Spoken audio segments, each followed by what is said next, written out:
Hello everyone, I am Astos and in this session I will practice related to Hindi version.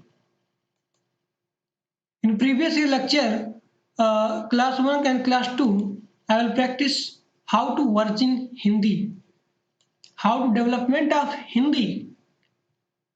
So look at here, Saman Hindi, these are previous year समान Hindi so first question starting here बिन पग चले। देखिए मेरा जो है class 1 और class 2 मैंने हिंदी जो है पढ़ा दिया था और उसे मैंने बताया था कि हिंदी का विकास कैसे होता है, ये मैंने उसमें बताया था। तो पहला क्वेश्चन यहाँ क्या है कि बिन पग चले सुने बिन काना कर बिन कर्म करे बिन नाना। ये क्या है, विभावना को व्यक्त कर रहा है। देखिए अधोलिखित में कौन पश्चिमी भाषा की बोली नहीं है, तो आपको पढ़ना पड़ेगा। क्लास में जाइए मेरे, वहाँ पश्चिमी हिंदी, पूर्वी हिंदी और ये जो है पहाड़ी वाला मैंने सारा उसमें बता दिया था कैसे इसका वर्जन होता है। पश्चिमी हिंदी जैसे मान लीजिए 5 बोलियाँ हैं, खड़ी बोली, ब्रज, कन्नौजी, बुंदेली, हरियाणवी, पूर्वी हिंदी का अवधी, बघेली, छत्तीसगढ़ी। तो आप मेरा वीडियो देखिए वाला, फिर आप देखिए इसको, आप ऑटोमेटिक सॉल्व कर लेंगे। तो दिया गया है कि अधोलिखित में कौन पश्चिमी हिंदी की बोली नहीं है, तो बुंदेली, कन्नौजी, ब्रज, अवधी, अवधी, बघेली, छत्तीसगढ़ी। जो अवधी, बघेली, छत्तीसगढ़ी है ये पूर्वी हिंदी का है, तो पश्चिमी हिंदी का बोली नहीं है डी वाला। हिंदी भाषा का विकास ये देखिए मैंने पूरा बताया था। पाली, प्राकृत, अपभ्रंश, सौर सेनी यहाँ से आया हुआ है, तो पाली, प्राकृत, अपभ्रंश। हिंदी भाषा की क्या है लिपि, देवनागरी है। देखिए Devanagari Brahmi, this is left to right, left to right, यहाँ यानी कि दाहिना बायां, बायां से दायां की तरफ इसमें हम लिखते हैं। लेकिन जो खरोष्टी लिपि है इसमें हम लिखते हैं राइट टू लेफ्ट। निम्नलिखित में से कौन सी मानक भाषा नहीं है, standard language not. This is here Awadhi. Angrezi, this is standard language. Hindi, this is standard language. Urdu, this is standard language, but here is Awadhi is not standard language. निम्नलिखित क्रिया संबंधी अशुद्धियों वाले वाक्यों से शुद्ध वाक्य चुनिए। माला गूंथना गलत, अभियोग लगाना गलत, दही जमाना गलत, प्रश्न पूछना दिस इज राइट। मैंने जो है अभी पोस्ट किया है शुद्ध वर्तनी और अशुद्ध वर्तनी, उससे मैंने बहुत सारे क्वेश्चन हुआ है उसमें, एक बार जाके आप देख लीजिए उसको। अशुद्ध वाक्य चुनिए। आपकी सौजन्य से मेरे काम बन गए, सही। साहित्य और जीवन का घनिष्ठ संबंध, ये भी सही है। आकाश में तारे प्रकाशित हो रहे हैं, ये भी सही। मैं अनेकों विद्वान से मिला हूँ, मैं अनेकों विद्वान से मिला हूँ, लेकिन नहीं, मैं अनेकों विद्वानों से मिला हूँ। अब बताइए यहाँ विद्वानों दिया है, तो यहाँ पे अनेक का कोई मतलब हुआ नहीं हुआ। इसका वाक्य अगर ऐसे होता कि मैं विद्वानों से मिला हूँ, तो क्या हुआ, यहाँ पे सही होता। निम्नलिखित में से कौन सा शब्द वर्तनी की दृष्टि से अशुद्ध है। पश्चात, शासन, भ्रम, तो क्या दिया है अशुद्ध है। पश्चात आप तो जानते हैं ऐसे ही लिखा जाता है, यहाँ पे पश्चात।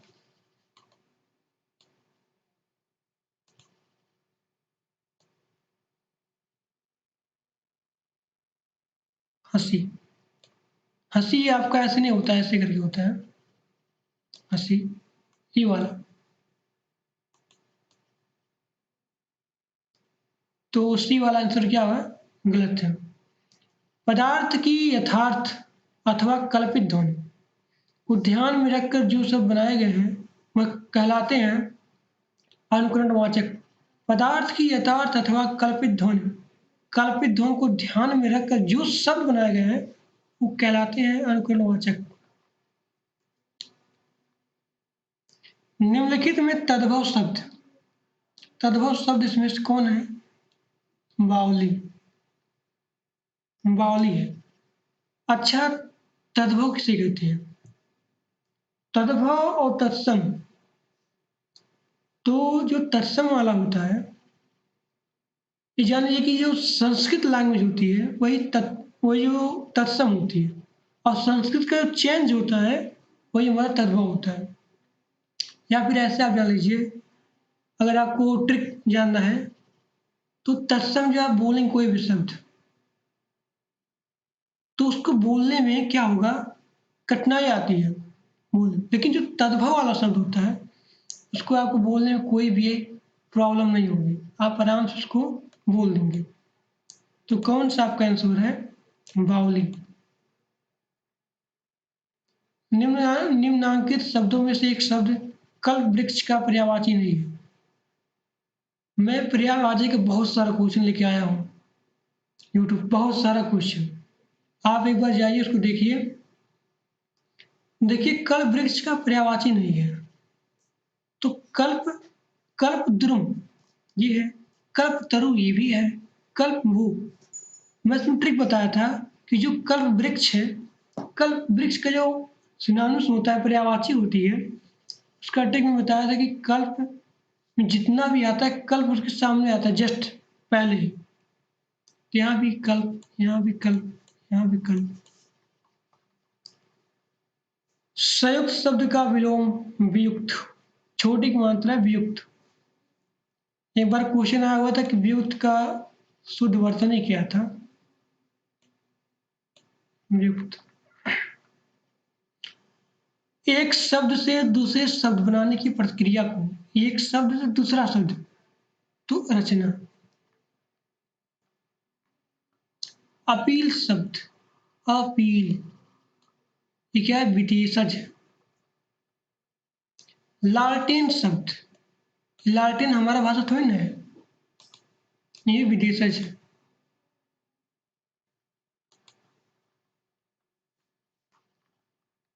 कमल किस प्रकार का शब्द है? कमल तो रूढ़। लिखित वर्ण संकेतों की सहायता से भाव या विचार की अभिव्यक्ति को क्या कहते हैं? लिखित वर्णों के संकेतों से की सहायता से भाव या विचार की अभिव्यक्ति को क्या कहते हैं? तो लिपि कहते हैं। भाषा और लिपि हैं एक दूसरे के पूरक। हिंदी शब्द की व्युत्पत्ति कहाँ से हुई है? सिंधी से। ये मैंने क्वेश्चन करा दिया। कौन आए थे? अरब लोग आए थे। एक सिंधी रिवर थी, तो अरब लोग की जो वर्णमाला था उसमें स शब्द, स जो है अक्षर नहीं था, शब्द नहीं, स अक्षर नहीं था, इसलिए उन्होंने स के स्थान पे है का प्रयोग किया, हिंदी। देवनागरी लिपि का विकास किससे होता है? ब्राह्मी से। हिंदी है, हम वतन है, हिंदुस्तान हमारा है। ये पंक्ति में हिंदी का अर्थ क्या है? भारतवासी। देवनागरी लिपि किस प्रकार की लिपि है? तो अक्षरात्मक। तत्सम शब्दों को अगर देखिए, मैंने पीछे बताया आपको कि तत्सम का मतलब क्या होता है। संस्कृत, जो संस्कृत से आए हुए शब्द होते हैं उन्हें हम कहते हैं तत्सम, और तत्सम का चेंज तद्भव होता है। अब देखिए 74-75 से मुहावरा क्या होता है? ये मुहावरा का मैंने बहुत सारा क्वेश्चन कराया हुआ है, लगभग 100 क्वेश्चन मुहावरा का। 100 question I solve, practice not solve. तो पवारा होना। अच्छा, मैंने उसने बताया वीडियो में कि जो मुहावरा होती है और जो लोक पक्ति होती है, उसमें भिन्नता क्या होती है, आप मुझे कमेंट बॉक्स में बताइएगा। पबारा होना मतलब लाभ ही लाभ। शैतान की आत, बहुत लंबी वस्तु। अधः प्लस गीत, अधोगीत किस प्रकार की संधि है? तो विसर्ग संधि। अधः प्लस गति, अधो गति किस प्रकार की संधि है? विसर्ग संधि। जहाँ पे यहाँ एक ट्रिक होती है लेकिन काम नहीं करती ज़्यादा। अधः प्लस गति, जो ये जैसे दुख लिखा जाता है ऐसे करके, तो ऐसे वाला जो होता है ये आता है विसर्ग संधि में।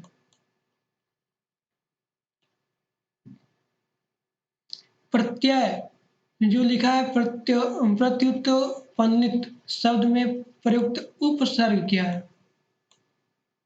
उपसर्ग क्या है? अब उपसर्ग का मतलब क्या होता है? उपसर्ग यानी कि जो पीछे वाला होता है, लाइक यार मति, प्रति, प्रत्युत्तर उपसर्ग में क्या है? उपसर्ग। तो बी वाला ऑप्शन आपका सही होगा। कृत प्रत्यय किन शब्दों के साथ जुड़ते हैं? तो सर्वनाम के साथ। कृत प्रत्यय प्रत्यय। वर्ण किसे कहते हैं? None of this here is. ध्वनि को नहीं वर्ण कहते हैं, शब्दों को भी नहीं कहते हैं, छंद को भी नहीं कहते हैं। तो ये आप थोड़ा देख लीजिएगा इसको। जैसे देखिए वर्णमाला किसे कहते हैं? वर्णमाला, वर्ण मतलब ऐसे, अगर मैं बात करूँ वर्ण की, तो इसका मतलब ये होता है कि ध्वनि की वो सबसे छोटी इकाई जिसके और टुकड़े ना हो, ये हमारा वर्ण होती है। और इनका एक सटीक होता है, मतलब उसके आप छोटा नहीं कर सकते हैं। वर्णमाला किसे कहते हैं? वर्णों की व्यवस्थित क्रम को वर्णमाला कहते हैं।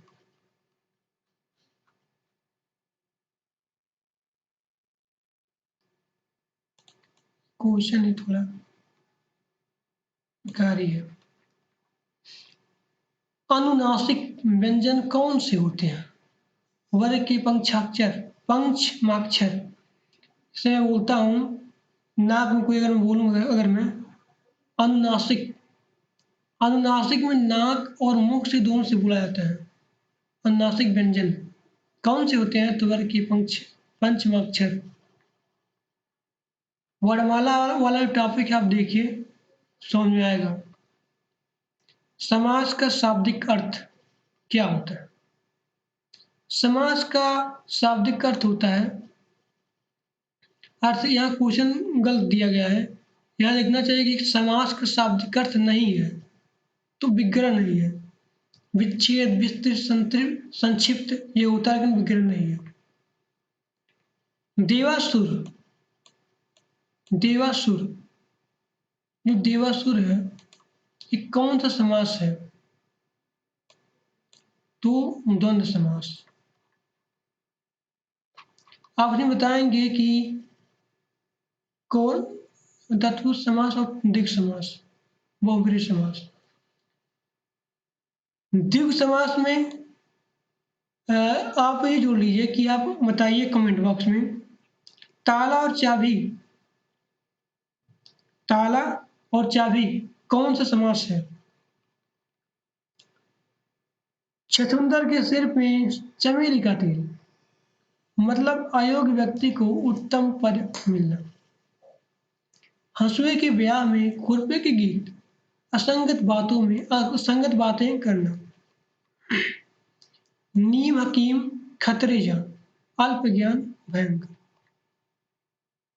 बूढ़ा का क्या बताना है? भाववाचक। बुढ़ापा, महान का महानता। रिक्त, विलोम शब्द आपको चुनना है। रिक्त मतलब भरा हुआ, अपूर्ण मतलब पूरा। तो आज के लिए बस इतना ही। Thanks for watching my video. मैं कल और डिस्कस करूँगा।